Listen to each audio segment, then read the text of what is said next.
తెలుగు రాష్ట్రాల్లోని ప్రభుత్వ వైద్య కళాశాలల్లో మిగిలిన పీజీ వైద్య సీట్ల భర్తీకి చర్యలు చేపట్టాలని ఎన్టీఆర్, కాళోజీ వైద్య విశ్వవిద్యాలయాలను హైకోర్టు ఆదేశించింది.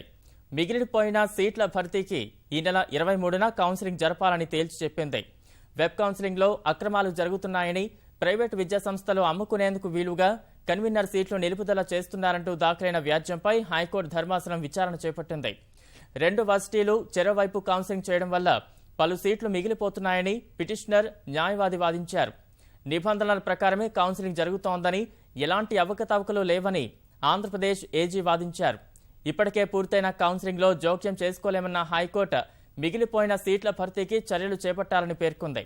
ఇప్పటికే కౌన్సిలింగ్ తేదీలు పూర్తయ్యాయని భారత వైద్య మండలి తరపు న్యాయవాది తెలుపగా, అయినా మిగిలిపోయిన సీట్ల కోసం ఈ నెల 23న ప్రత్యేకంగా కౌన్సిలింగ్ జరపాలని ఆదేశించింది.